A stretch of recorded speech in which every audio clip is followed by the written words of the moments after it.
भगवान सूर्य की एक असुर ने आराधना की।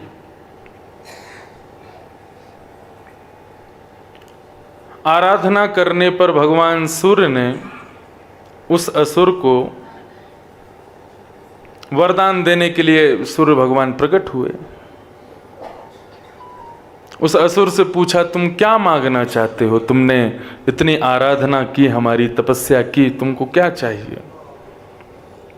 तो उस असुर ने कहा, मुझे अमर बना दो। सूर्य बोले, क्षमा करना, अमरत्व का वरदान मैं नहीं दे सकता, क्योंकि मैं स्वयं अमर नहीं हूं। माताएं, बहनें, भाई लोग जो भी कथा में आते हैं, बिल्कुल शांति का परिचय दें। तो सूर्य से कहा कि मुझे आप अमर बना दीजिए। सूर्य बोले, मैं स्वयं अमर नहीं हूं। प्रलयकालीन समय जब आता है तब सूर्य का भी प्रलय होता है, ब्रह्मा का भी प्रलय होता है, तो मैं अमर कैसे बनाऊं? उसका नाम महोद्भव, उस राक्षस का नाम। तो कहा कि मुझे अमर बना दो। तो सूर्य ने कहा, अमर नहीं बना सकता, तुम कुछ और मांग लो, जो मांगोगे सो दूंगा, लेकिन अमर नहीं बना सकता। तब उस राक्षस ने वरदान मांगा कि हे भगवान, मुझे ऐसा वरदान दे दो, मुझे बहुत सारे कवच दे दो कि मुझे कोई मार ना सके। तो सूर्य ने उसको सहस्त्र कवच दिए। बड़ी प्रसिद्ध कथा है ये। और सहस्त्र कवच प्राप्त करने के बाद उस राक्षस का नाम ही सहस्त्र कवच हो गया। उसके पास 1000 कवच थे। इसके कवच की विशेषता यह थी कि 1000 वर्ष जब तप करोगे तब तुम में इतना बल आएगा कि तुम सहस्त्र कवच के एक कवच को काट सको। समझ रहे हैं? 1000 वर्ष के तप से व्यक्ति में इतना बल आएगा कि वो सहस्त्र कवच के एक कवच को काट सके। तो सोचो, लाखों वर्ष तप करने के बाद सहस्त्र कवच मरेगा, उसको ऐसा वरदान मिला। अब तो सहस्त्र कवच को, जैसे ही सहस्त्र कवच प्राप्त हुए महोद्भव को, तो उसने देवताओं पर आक्रमण किया, स्वर्ग को अपना बनाने का प्रयास करने लगा। देवताओं पर जाकर के, ऋषि मुनियों को जाकर के उनके यज्ञों को विध्वंस करने लगा। तब देवताओं ने प्रार्थना की भगवान से, और भगवान से जब प्रार्थना की तो भगवान कर्कटे हरुते नक्षत्रे वदरी निलयोद्भवम्। कर्कट मास में देवताओं की आराधना पर इस बद्रिक आश्रम में भगवान का अवतरण हुआ। किस रूप में? नर नारायण। बोलो नर नारायण भगवान की। आप जिनकी तरफ पीठ करके बैठे हो वो हैं नर, और जिनकी तरफ मुख करके बैठे हो वो हैं नारायण। ये 2 पर्वत रोज अपने कक्ष से स्नान करके निकल के इनको प्रणाम किया करो। कलयुग के प्रधान देव ये दोनों ही हैं, नर नारायण। तो नर नारायण का प्रादुर्भाव हुआ। नर ने नारायण से पूछा, हे नारायण, हमारा अवतरण क्यों हुआ है? हमने अवतार क्यों लिया? बोले, महोद्भव सहस्त्र कवच को मारने के लिए हम लोग आए हैं। बोले, उसको तो वरदान है कि 1000 वर्ष में जब तपस्या, 1000 वर्ष की तपस्या जब करोगे तब उसका एक कवच कटेगा। उसके पास 1000 कवच है, हम उसको कैसे मारेंगे? तो नर नारायण ने कहा, इसीलिए मैं तुमको बद्रिक आश्रम लेकर के आया हूं। हम चाहते तो कहीं और अवतार ले लेते, लेकिन हमने यहां अवतार क्यों लिया? क्योंकि इस भूमि की ये विशेषता है, यहां पर एक दिन का तप 1000 के समान माना जाता है। बोले, सहस्त्र कवच लड़ने के लिए आएगा, अब 1000 वर्ष हम तप करेंगे तो वो दोनों पर प्रहार करेगा, कहीं और जाएंगे तो हमको वो छोड़ेगा नहीं। इसलिए हम इस स्थान पर आए हैं ताकि हर दिन के तप से हमारा सहस्त्र 1000 वर्ष का तप पूर्ण होगा और हम उसके एक एक कवच को काटेंगे। तब नर नारायण दोनों विराजमान हुए। तो फिर नर ने नारायण से पूछा, तप किसका करना है, तप किस भाव का करना है? तो हम परम सौभाग्यशाली श्री वैष्णव संप्रदाय का, जो हमारे रामानुज संप्रदाय का जो गुरु मंत्र है, अष्टाक्षर मंत्र, अष्टाक्षर मंत्र पूरा नहीं बोल सकते लेकिन उसको खंड में मैं बता सकता हूं, जिसके प्रारंभ में ओम, मध्य में नमो से जो सुशोभित है और अंत में नारायणाय, ऐसे अष्टाक्षर मंत्र का उपदेश भगवान नारायण ने नर को दिया और कहा कि इस मंत्र का जाप करो, इसकी तपस्या करो। तो ये जो भूमि है, ये हम श्री वैष्णव रामानुज संप्रदाय वालों के गुरु मंत्र का भी प्रादुर्भाव इसी भूमि पर हुआ है। हमारे अष्टाक्षर मंत्र का प्रादुर्भाव हुआ है यहाँ। हम यदि एक माला भी यहाँ कर लेना अपने अष्टाक्षर मंत्र की, तो वो 100 गुना होती है। इसलिए इस भूमि की बहुत विशेषता है। मैं पहले दिन से ही आपसे कह रहा हूं, कोई गुरु मंत्र हो तुम्हारा, कोई श्लोक तुमको याद हो, उसका नित्य जप करो। चलते फिरते उठते बैठते अनुपचार बातें मत करो किसी से, अपने मनी मन में अपने जिह्वा पर मंत्र का जाप करते रहो।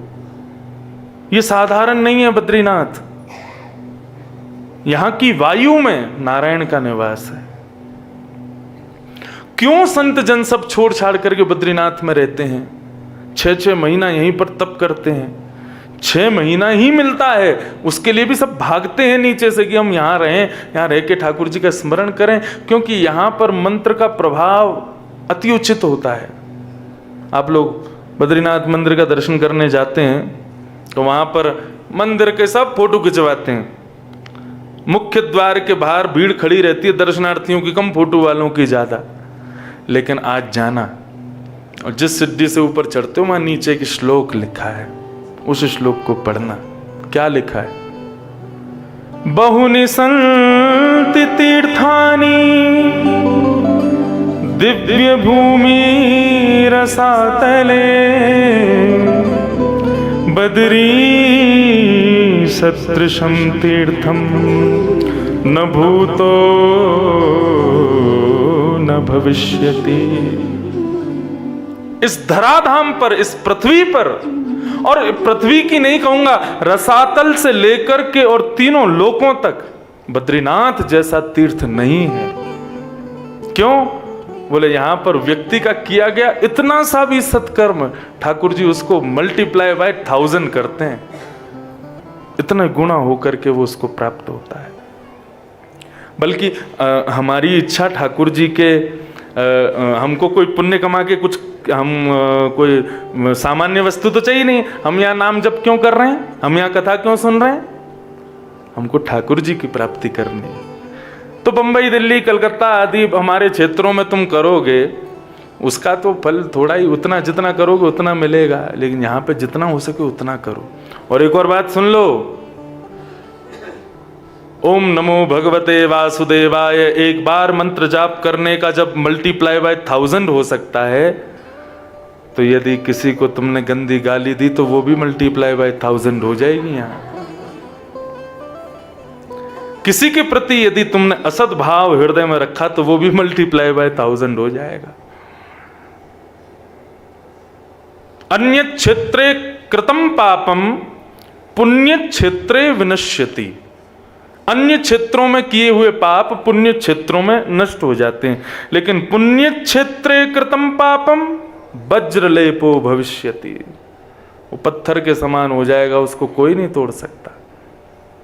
इसलिए मैं पहले दिन से ही सावधान करता जा रहा हूं, बहुत सावधानी का ध्यान रखो। तो नर ने नारायण से कहा कि तुम इस मंत्र का जाप करो।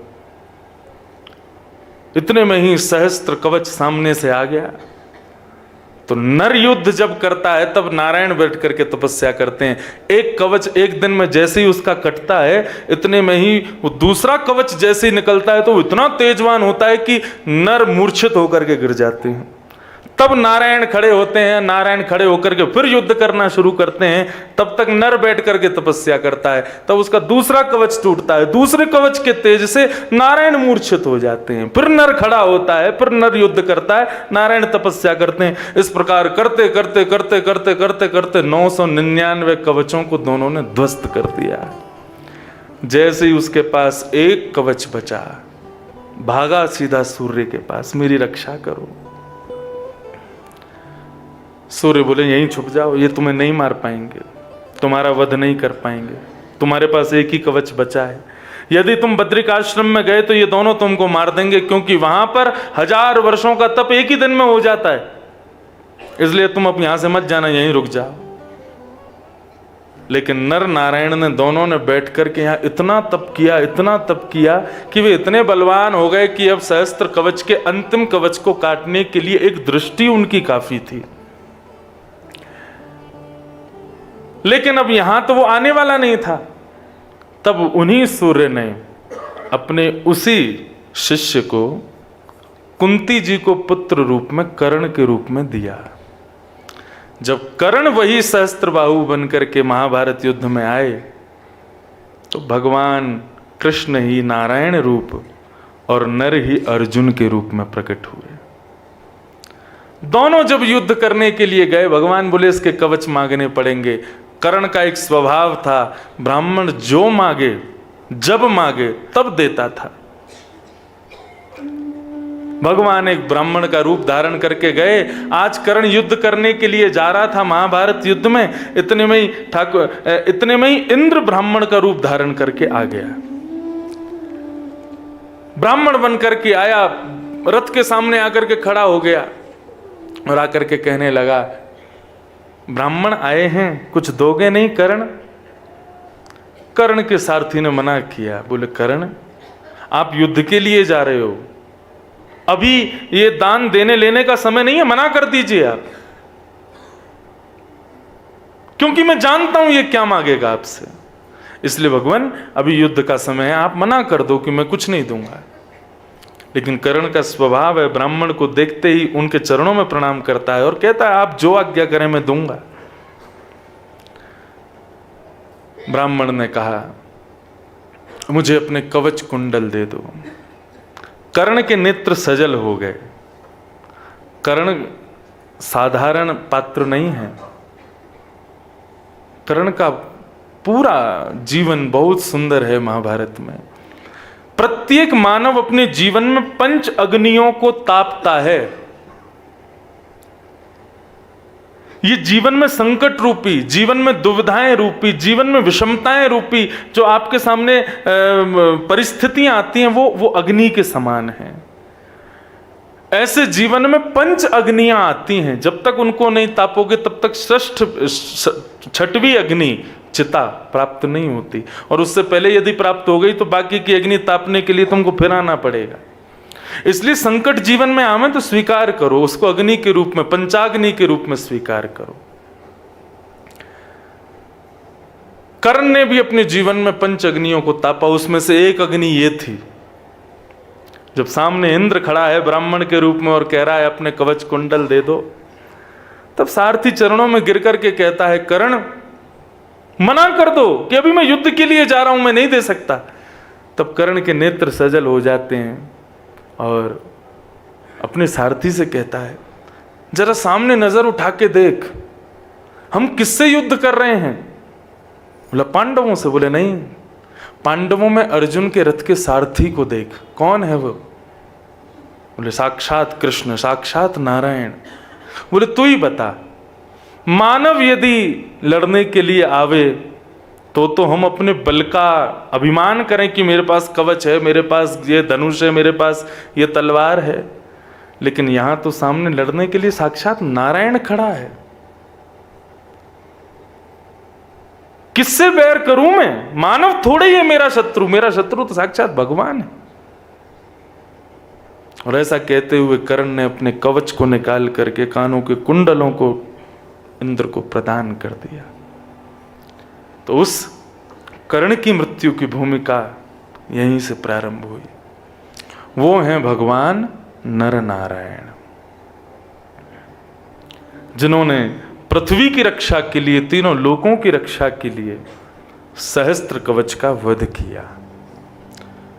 तब इस पृथ्वी की, इस क्षेत्र की महिमा उजागर हुई कि यहां मंत्र पढ़ने की, मंत्र बोलने की कितनी विशेषता है। इसलिए यहाँ कोई ना कोई मंत्र, कोई ना कोई श्लोक, कोई भी गुरुजनों के द्वारा प्रदान किया गया जो दिव्य रत्न आपके पास है, उसका निरंतर मनन चिंतन करो। मंत्र जाप क्या है, मैं अपनी मौलिक बुद्धि से कहूं, आज के परिप्रेक्ष्य में कहूं तो मंत्र जाप एक प्रकार से, मंत्र क्या है, भगवान के फोन नंबर हैं, और उसका जाप करना क्या है, बोले भगवान को बार बार मिस कॉल मारो। आपने एक बार श्री कृष्ण शरणम ममा कहा तो एक मिस कॉल गई ठाकुर जी के पास। जितनी बार उसको करते रहोगे उतनी मिस कॉल ठाकुर जी के पास। अब बहुत मिस कॉल आ जाती हैं तो फिर अंत तो गत्वा फोन को रिसीव करना ही पड़ता है? क्या पता आपकी इतनी मिस कॉल, अच्छा देखो बम्बई दिल्ली कलकत्ता आदि क्षेत्रों से यदि तुम कॉल करोगे तो एक ही मिस कॉल जाएगी, यहाँ से तो एक साथ 1000 मिस कॉल जाएगी एक बार में ही। ठाकुर जी परेशान नहीं हो जाएंगे, फोन हैंग हो जाएगा उनका, यार बड़ी मिस कॉल मारा, कौन है ये, हाँ भाई कौन, इतना ही सुन लें इसी में ही हमारा कल्याण हो जाना है। ठाकुर जी का रिटर्न कॉल आ जाए,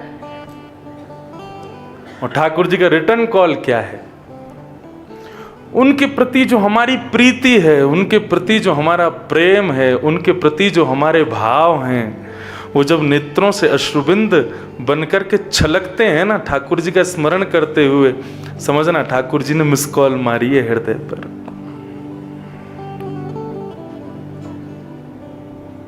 मैं ना एक बालकों की तरह कथा करता हूं तो थोड़ा आप लोग समझ लेना। मैं ज्यादा विद्वानों वाली कथा मेरी कम है, अब करेंगे जब 50-60 के हो जाएंगे, अरे अभी अब छोटी उम्र है तो छोटी छोटी कथा करेंगे, आज के परिप्रेक्ष्य से, आज के नए नए भावों से कथा करेंगे। जब हो जाएंगे 60-70 साल के तब करेंगे गंभीरों वाली कथा। तब सब हमारी कथा में वही लोग आना, लाठी, आंखों पे पड़ेगा जाला, नाक से बहेगा नाला, लाठी से पड़ेगा पाला, तब हम भी ऐसी कथा में आया करेंगे। अभी तो खूब ठाकुर जी ने कृपा कर रखी है तो बढ़िया। देखो आज मेरे मन में एक भाव आया, बद्रीनाथ मुझे हर वर्ष आना है, चाहे कथा करने आऊं, चाहे 3-4 दिन के क्रम के लिए आऊं, कैसे भी आऊं। लेकिन आज मेरे मन में एक भाव आया कि अगले वर्ष से बद्रीनाथ जी के श्री चरणों में एक यूथ फेस्ट जैसा एक कार्यक्रम किया करेंगे, जिसमें सारे युवान आया करेंगे, क्योंकि भैया जरूरत उनको ज्यादा है। आज लोगों से पूछो, लोगों से क्या, यहाँ दर्शन करने वालों से पूछो नर नारायण कौन है, वही नहीं बता पाएंगे। बद्रीनाथ जी कौन है, वही नहीं पता। एक आया मेरे पास आकर के प्रणाम करके, वो महाराज जी बद्रीनाथ भगवान का दर्शन करके आया, भगवान शिव का ऐसा रूप मैंने कभी नहीं देखा। मैंने जय हो तेरे, प्रणाम करूं तो है, मेरे शिव जी हैं वो, ये सब शिव शिव शिव स्थान है। तो ये कितनी बड़ी विडंबना वाली बात है। इसलिए मैंने मन बनाया कि हर बार भक्ति पथ हमारा एक यूथ फेस्ट किया करेगा साल में एक बार, जिसमें सारे युवा आवें, सब धोती पहने, तिलक लगावें, सबको ठाकुर जी के सुंदर भाव, सुंदर, और उनको आज के ही अनुसार उनके प्रश्नों के उत्तर, उनके जो भाव हैं वो आज के अनुसार उनको समझाए जाएं, ताकि ये तीर्थ क्षेत्र अभी तो सारे बुजुर्गों से ही भरे पड़े हैं, समय ऐसा आवे कि युवाओं से भरे रहें, युवा ही आवें ठाकुर जी के पास। और यदि ये काम हमने नहीं किया तो फिर हम काय बात को व्यासपीठ पर बैठे, कथा करने वाले हजारों लोग हैं, हजारों ठाकुर जी के वक्ता हैं, सब कथा सुनाते, कुछ तो करें आज के युवाओं के लिए। अभी तक सोचता था 5 वर्ष तक तो केवल सीधी सीधी कथा करेंगे, लेकिन अब कुछ बदलाव करना चाहिए, अब कुछ युवाओं के लिए करना चाहिए। आज का युवान बहुत भटक गया है। ऐसा नहीं है कि वो चाहते नहीं है जानना। मैं जब भागवत पढ़ना शुरू किया था, मैंने अपनी गुरुदेव की नाक में दम कर दिया था। क्यों? मेरे प्रश्न इतने होते थे कि वो उत्तर नहीं दे पाते थे। प्रश्न करना, जिज्ञासा करना, ये कोई बुरी बात नहीं है। ऐसा शास्त्रों में लिखा है, ज्ञान कहां टिकेगा? बोले जहां जिज्ञासा होगी।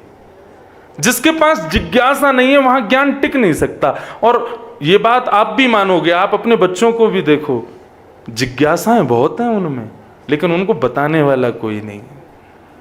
इसलिए अपनी जिज्ञासाओं को मार देते हैं, जिज्ञासाओं को नष्ट कर देते हैं, और जिज्ञासा नष्ट होते ही भाव नष्ट हो जाता है। तो उनके लिए कुछ करेंगे। हमारे जो भी लोग हैं सब मिलकर के अपने अपने सुझाव देना, क्या कर सकते हैं, कुछ ना कुछ तो करेंगे। अच्छा तो इस क्षेत्र में मंत्र जप का बहुत प्रभाव है। क्यों है वो सब कथा हमने अभी